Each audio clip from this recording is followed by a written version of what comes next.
Welcome back to our podcast. Thanks again for joining us. My name is Tiffany Herlin. I'm a licensed clinical social worker.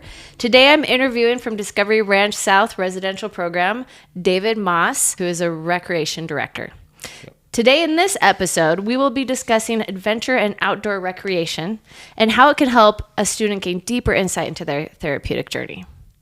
Yep. I am super excited about this topic. I'm excited to have you here. So let's start with telling us a little bit about yourself and your role at Discovery Ranch South.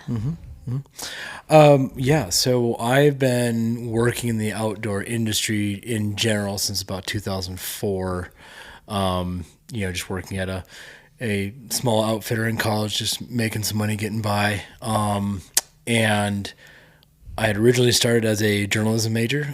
I have an affinity for writing, and I really enjoy it. But then I found out you could get paid to play outside, and so that shifted my journey substantially. And I worked in the private industry for about 5.5-ish years through undergraduate and then a little bit after. And then I went to graduate school mostly because I didn't know exactly what I wanted to do. I knew I didn't want to work in the private industry. Just because it didn't feel like it was, the whole picture, right? I felt like I was missing something. And then in grad school, I really started to learn more about the idea of using adventure and outdoor experiences to provide growth. And then I found out about wilderness therapy. I worked at a wilderness program throughout grad school. And then after graduate school, I worked at another wilderness program and was a field guide for 4.5 years, or 4 years. And then I was a field director for a little while after that. And found after a couple other adventures in the interim, made my way out here. And now I'm running our adventure recreation program. That's awesome. Yeah. So you have a good amount of experience in adventure and outdoor recreation. Yeah. You're seasoned. Yeah. Okay. How would you, for our listeners who have never even heard of this, how would you define outdoor and recreation? Adventure and outdoor recreation? Well, broadly, adventure and outdoor recreation, if we want to be more specific, there's entire classes on what recreation is, but give us the Reader's Digest. Yeah, I would say the best rundown of it is a collection of activities that could be as accessible and common as going out for a hike during the day on your favorite trail, outside of urban areas, into the side country and back country,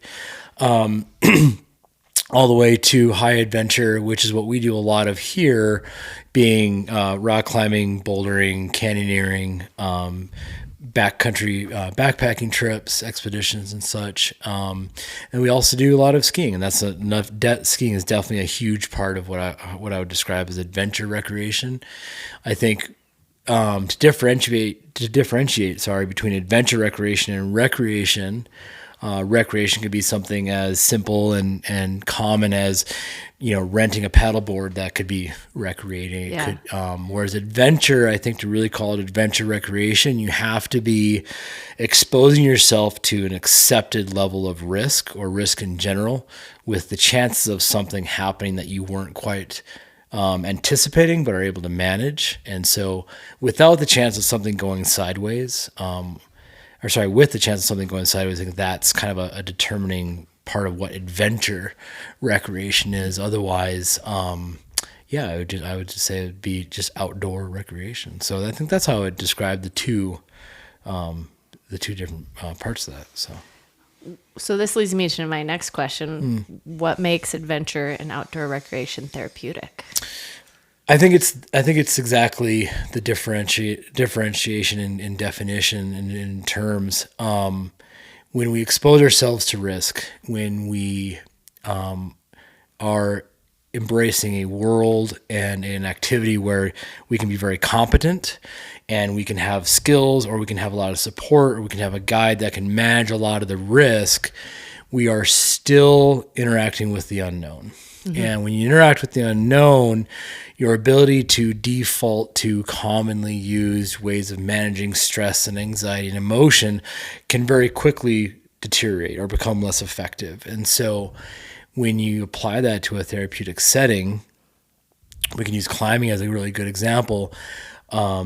When you're climbing, especially if you don't have a lot of experience doing it, you will likely find yourself in this feeling of being very vulnerable or being very exposed, or realize that, I'm very high off the ground, and triggering that emotion. Well, if your way to cope with difficult emotion is to play your favorite song, well, yeah, now you're 20 feet up on the side of a rock wall. That's not an option for you. So what you then are able to do is learn to find other ways of coping with that stress or anxiety, or whatever the hard emotion is.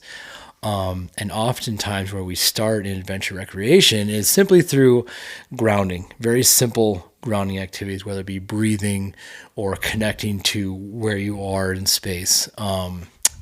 Are really effective ways to do that. So it really challenges our common way of interacting with stress. And so you apply that to life in general. Well, if you can manage your stress and anxiety while rappelling off a 200-foot cliff, and then you're walking down, you're going throughout your day and something unforeseen happens, that one thing is likely going to be far less stressful or difficult to manage than rappelling off that cliff, because you have an experience that is, elicits a significant amount of anxiety or fear. So it's kind of using these experiences that are outside of the norm to challenge the way that we interact with our emotions, and really cause us to be more effective.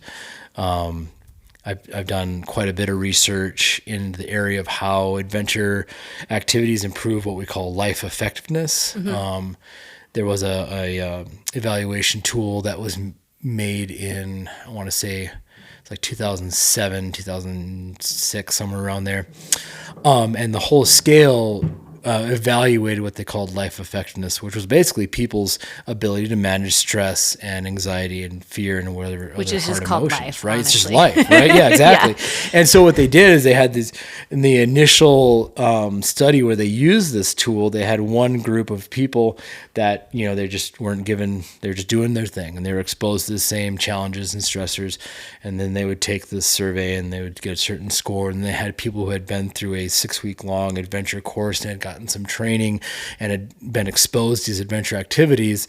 Then they were put through the same set of challenges, and they scored much differently. And then they flipped the two groups, and they found the exact same results. And so it's very cool, because there's a significant body of research even above and beyond that kind of shows that adventure, it works, right? It has a profound impact on our ability to manage life. So, well, I love it from a clinical standpoint, because you're placing yourself or a client in a situation that is challenging, out of their comfort zone. Mm-hmm. There may be a perceived threat or risk involved, right? Again, we're providing an environment that's safe, yet in their mind, like, I'm scared of heights, and I can go climbing indoors any day and be okay. I'll be a little bit shaky at the top. Mm-hmm. You put me on a mountain, on a cliff, and I'm like, I know I'm safe.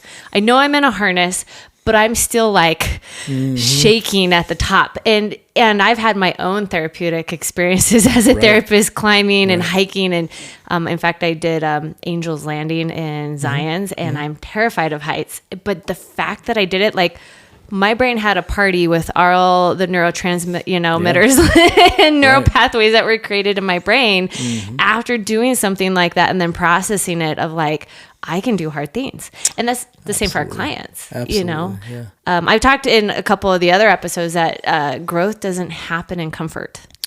No. One of our therapists here has a very commonly repeated phrase is comfort zones are beautiful places where nothing grows. I love it. I might have to steal that one. Yeah, you definitely should. I take it all the time. I like what you were saying. I think there's a lot, just the differentiation that you made between indoor and outdoor, right? Another component of all this is the perceived risk, right? When we're talking about adventure therapy, we want to be able to have our perception of risk to be, as high as makes sense, as high as our population or our group can tolerate, but then the actual risk being quite low, right? Yeah. And that creates that window of growth that you're talking about. So that definitely resonates for sure. Yeah.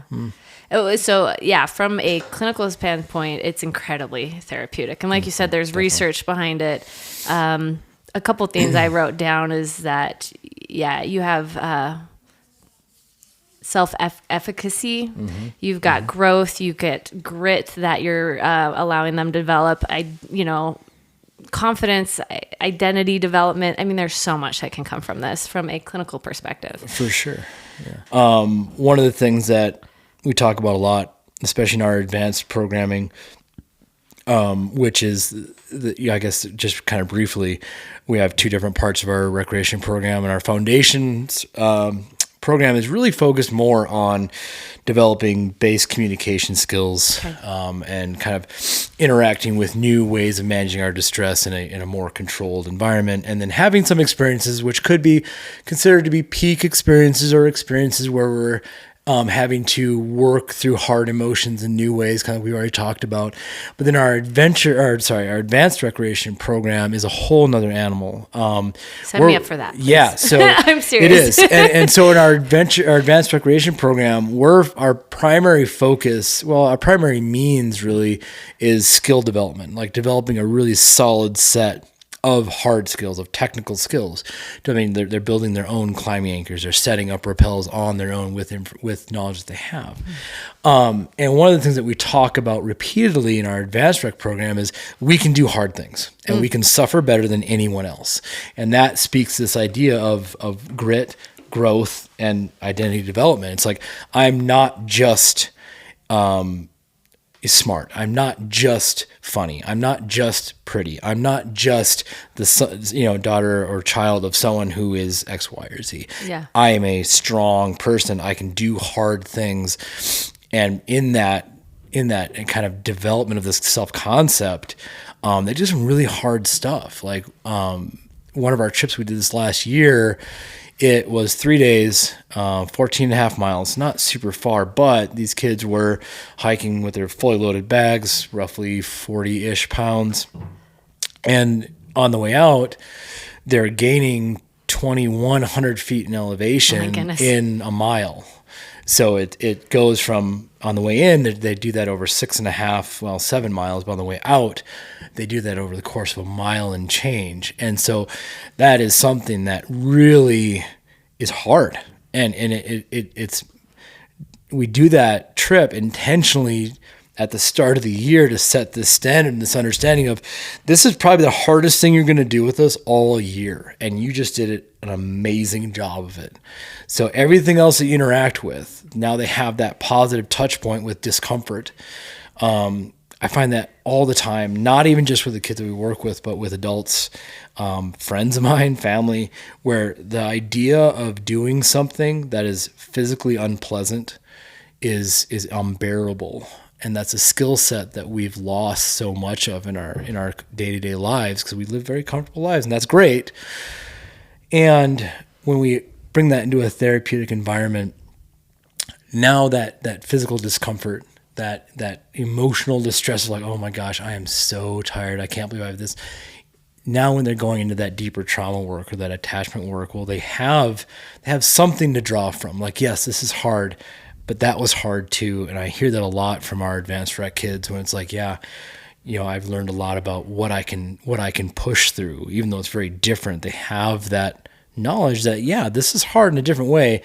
And that hike was also very hard in a different way, but I did it and I was fine and I'm stronger for it. And so when we're talking about grit and identity development, that's huge. And our advanced rec program puts a huge emphasis on that. It's also, written into our core values for our advanced rec program. One of the primary tenets of our advanced rec group is, no excuses, only solutions. So there is no excuse, right? If we focus on the excuses and things that we can't do, we're not going to grow and make progress. So we're always solution focused, even if my solution is admitting, yeah, I don't know how to do this. I need your help, right? And so that's I think an essential mindset to have in life, but especially in a clinical setting. So, well, you're creating not only different mindset and not giving them different knowledge, but you're also creating new neural pathways in their brain. 100%. Yeah. And you're helping them rewrite their narrative in their head, which is I can't do it versus I can, and I can do hard things versus I'm not good enough or I'm not capable, right? You're just doing, so much for them and developing who they are and developing, like I said, new neural pathways in their brain. And as we know, the brain has neuroplasticity and it can change, and they don't have to stay stuck and feel victims, like they're victims and unable, unempowered is the word I'm looking for. Helpless. Yeah. Yeah. And I think another component of that too is this idea of, not only maybe can I not do something hard, maybe they think they can, but they don't see that I have something to gain from, like, oh, that's really hard. That's not worth it. Oh, it's 100% it's worth it. People always ask me, it's like, well, what's the point of climbing a mountain? Well, there is no real point. Yeah. But, to quote Conrad Anker, he's a famous mountaineer, just kind of he's the man. I won't go off on that tangent. But in terms of mountaineering in that world, there is nobody that even comes close. And he was asked, he's like, it's all about the view. And if we take that as a metaphor too, it's like, well, what's the point of doing all this hard work? Because the view of your life, this hard thing is going to benefit you so greatly. Why climb a mountain? Because you're going to get to the top, and your view and your sight and what you can take in and learn becomes expanded. And it's incredible. Well, let me go back for our listeners who don't know what Angel's Landing is. Real quick. And if you've never been to Zion's, go to Zion's. Book a trip there next time for your family trip, and get the courage and practice. Get yourself up for Angel's Landing. I fell out of actually a 2-story window when I was 2 or 3, I think. It was like one of my first memories. Nothing happened. I was actually miraculously okay. But ever since then, I've had this giant fear of heights, which was, clinically speaking, totally valid, right? But I decided in my 20s that I was going to do Angel's Landing. And if any of you go look up a picture, it's at one point, when you get to the very end, it's just sheer drop on each side. And there's chains, right? And I want you to know, I climbed on my hands and knees to the top of that. And in my brain, I was like, I don't know if this is worth it. I don't know. And I was like on the verge of tears, and I wanted to do it so bad. And when I got to the top, like, actually, I feel emotional just talking about it, but I cried and I looked at the view, and I looked where I came from, and doing that and having that kind of stress, like, we think stress is bad in our lives, and yes, chronic stress over time, if not managed well, can be very unhealthy for us. Yet there is a healthy amount of stress that we need in our lives to help us gain grit, to help us gain, this growth mindset and identity that I can do hard things. And I tell you what, like, that was a turning point for me in my life in my 20s, where I was like, I did that, then I can do this other hard thing that maybe isn't physical, but emotional. Like, if I can get through that, and it also translated to like other hard trials in my lives. And once I got through those, I was like, it was the same thing. Like, I can do hard things. My script was different. So many people I talk to, when they learn what I do, if that comes up. Yeah, that's right. They're like, oh man, I had this experience and it was so scary. And they're talking about something, they're talking about their fear, but they're talking about it in such an animated and excited way. And you can just watch their eyes dilate. I'm pretty sure I got intense when I was telling you. No. And that's what kind of made me think about this, is like, it's such a common thing. And there's this odd dichotomy in our culture of like, do things that are predictable, follow a certain path, don't take unnecessary risk. Yet the people that engage in risk on a regular basis, healthy risk, right? This is like very different than high risk behaviors. People that engage in healthy levels of risk, their mental health just seems so much more positive, or they can access these memories and experiences that bring joy that isn't based on having or not having, attaining or not attaining, right? It stays with you, even though, it could have been 10, 15, 20 years ago. Well, let's shift to that. That's exactly what you want to do with the students here at Discovery Ranch South. Absolutely. A lot of them are coming and taking high-risk behaviors that are not healthy, that are putting them in situations that are so unsafe, and their families unsafe, and others unsafe, and causing so many people to worry about their future. And the interesting thing, I talk to parents that I've worked with in treatment centers as a therapist, is your child is trying to just cope, and they found these maladaptive coping skills. And if we just go and take them all away, they're not going to know what to do to cope anymore, and they're going to find other ones. Right. So you can't just say, you can't do that stuff anymore. You can't cut, you can't, do drugs. You can't, whatever the other behaviors are.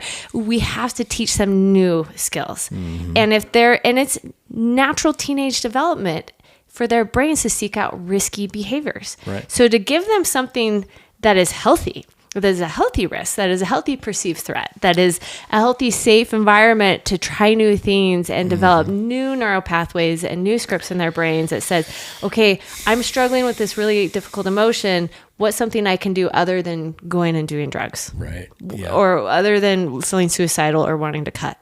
Right. I can get those same needs met in a much healthier way, and we're going to give you this opportunity to try it in this safe environment here. Yeah.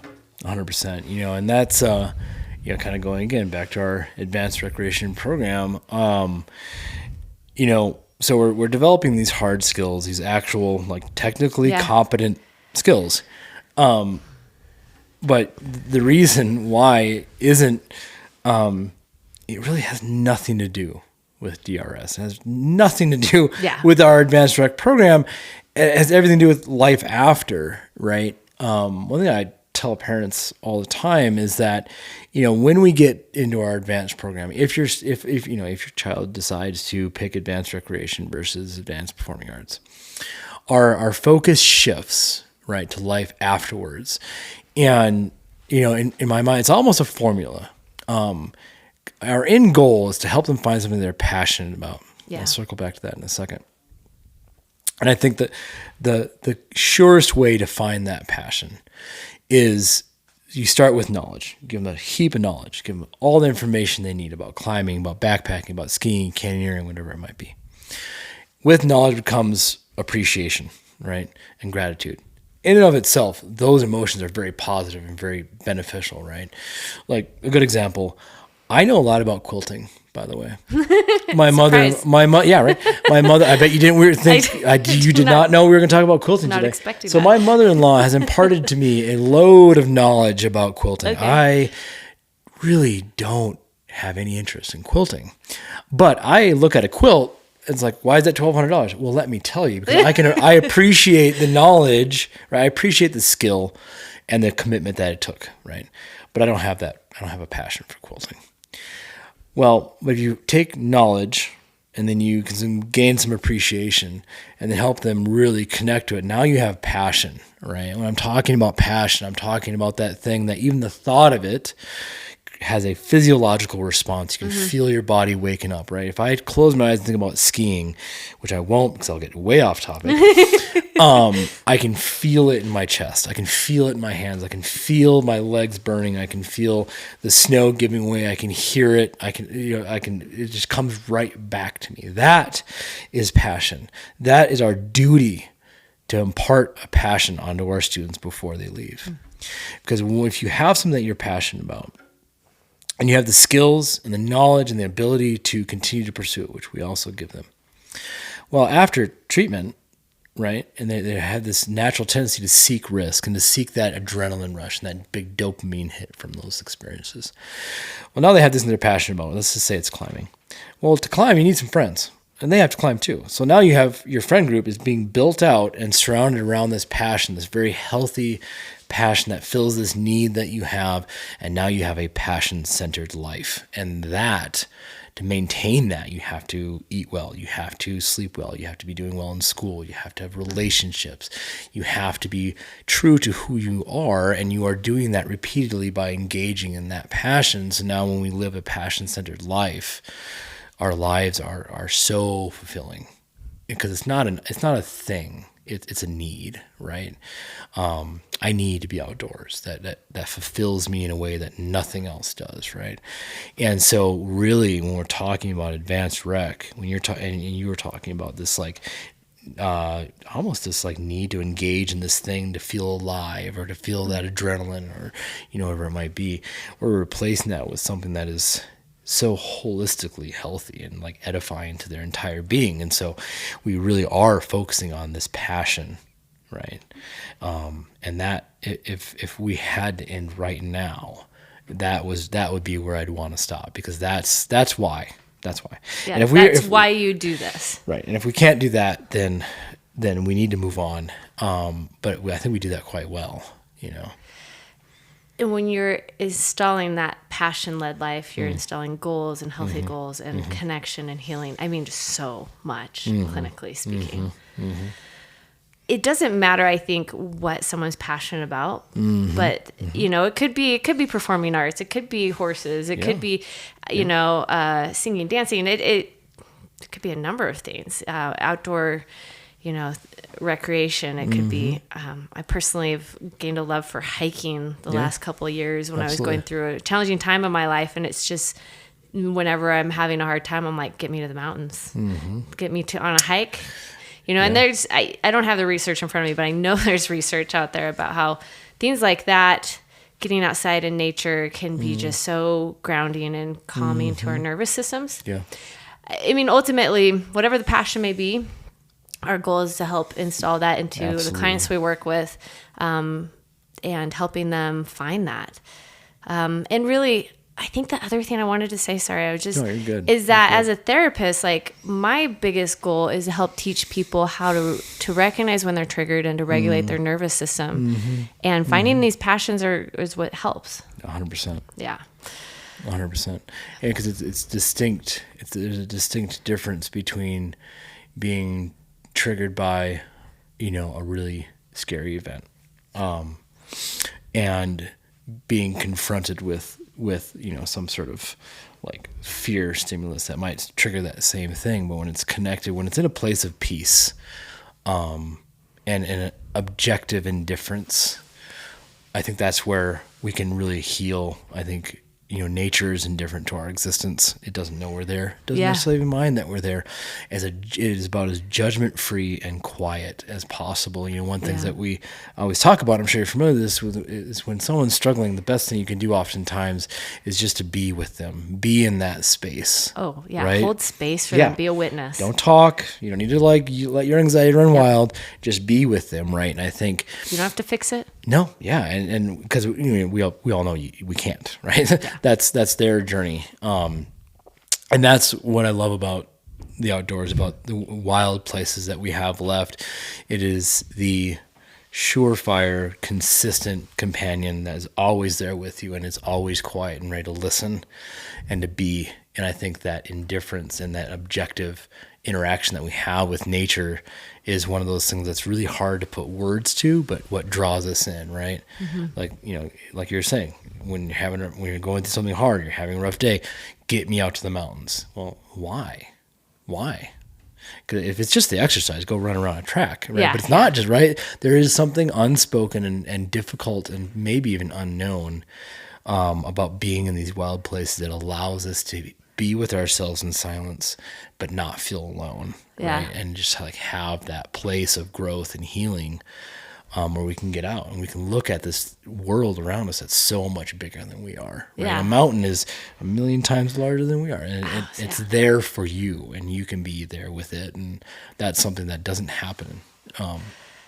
And it doesn't matter. It's the mountain. I mean, just exploring nature. I remember as a teenager, I was a runner, and when I was having pretty emotionally triggering days, I would put on my shoes and run to the beach and just go sit and listen to the waves. Yep, 100%. And you take me back to the beach, and it's just like instantly hits me, put my feet in the sand, the calming sounds. I mean, there's just so much therapeuticness to that and so healing for people.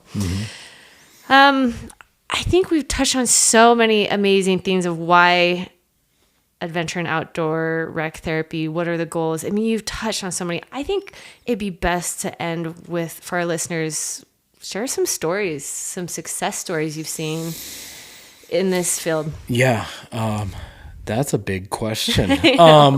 One of my favorite examples, mostly because it just really speaks to the, power of what we're doing in our advanced rec program, especially. There's a student that we worked with probably 5 years ago now, roughly, maybe 6. She'd grown up, classically trained ballet dancer, was kind of supposed to be kind of one of the next big things. But with that world came a lot of struggles with body image, a lot of bullying, and it just kind of, it really hurt her, really damaged her. And not to say that that's, the case with every, aspect of that world, but for her, that was her experience. And when she got engaged with our advanced rec program, she fell in love with climbing. Climbing was like her thing, and she found this incredible release. Like sometimes she'd be climbing and she'd just start screaming, not because she was challenged by the climber that she was afraid, but she just was able to just let out this incredible amount of anger and fear and whatever else was going on with her. She'd get to the top and she'd just scream at the top of her lungs, and she would just come down with a big old smile on her face. And some days she'd come down just solemn, not sad, but just like at peace, really. And she really threw herself at climbing. And when she left, she ended up moving out to Yosemite. Her parents support her in her dream to buy a van and just kind of live out of her van and climb. And she ended up going from, being, kind of more of a city kid to a full-on dirtbag climbing guide. And she's been out in Yosemite now for 5-ish years, I think, roughly somewhere around there. And she guides, and she's been out in Yosemite for a while now, and she's climbed with some amazing climbers, including Alex Honnold. So it's pretty cool. So that's one of those stories where she found a passion that transformed not just her emotional state, but her entire life. And she found something that she was able to really commit to. She found her passion. She found her passion. Yeah. On a less, that's kind of an extreme, right? And that's kind of uncommon. But another, and this is so common, like heartbreakingly so, as a student just this last year, grew up skiing her whole life with her family. Some things happened. Her life went pear-shaped, started going downhill, pushed her family away, didn't want anything to do with skiing. Came to our program, got involved with our advanced rec department. In the wintertime, we ski and snowboard every Saturday. That's what we do. That's our only focus in our advanced program.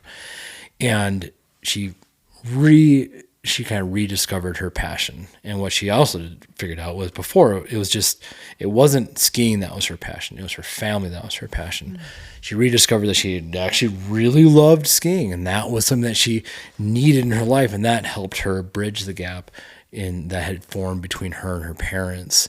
And, I just got a picture like a week ago of them skiing at a resort out west. And so it's, it can be everything from these extreme life transformations to, this story of healing and of kind of bringing a family back together in this shared experience. Which is an extreme transformation in its own way. In a completely different way, right? Yeah. And that is a very common story. There's something about skiing that just seems to consistently bring families together. I mean, both my kids ski, and it's one of those things that, like, no matter what, we always are looking forward to our weekends, our Sundays skiing as a family. And so that's something, that's a story that I really like. Those are two stories I really like to tell of, like, how this shared passion has brought families back together and how it's also completely changed the way that people live their lives. So I love those stories. Thank you so much for sharing them with me. I don't know. I just want to share just a brief little vulnerable story myself with skiing. I'm divorced and I have 2 kids, and we actually go skiing a couple times a year as a family with their dad. That's awesome. Because my current husband doesn't ski. He has a busy season, and he's totally fine with it. But my kids look forward to it and see that we're a unified family no matter what. That's great. And it's something that we share together that's, like you said, brings families together. It's really beautiful. So, I mean, again, the point is that these type of experiential therapy activities, adventure, outdoor recreation is so powerful. As a therapist, it can take what you're talking about in therapy to a whole new level. It can help clients gain further insight, like you said, further healing, connection. For anyone that is, hearing this and it really connects to, if this conversation seems inaccessible or beyond your reach, it's probably a lot closer than you think. You don't have to be on the top of the mountain. You don't have to be on this epic adventure. You don't have to be a seasoned guide or whatever. But getting outside by yourself and with the people in your life is probably the most surefire way to find connection.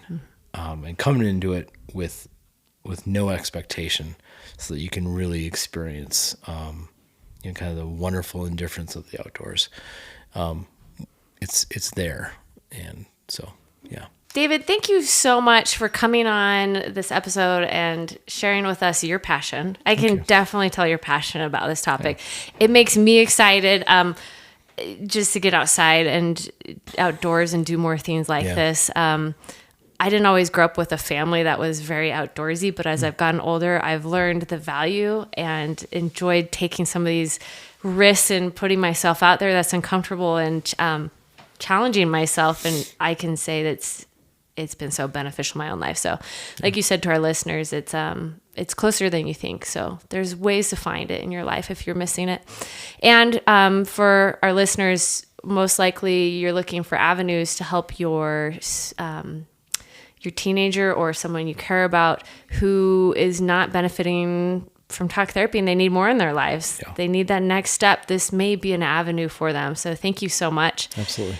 In our next episode, please stay tuned. We're going to be talking about performance art therapy and how it can also be beneficial, and continue our episodes on learning more about experiential therapy. So thank you so much for joining us.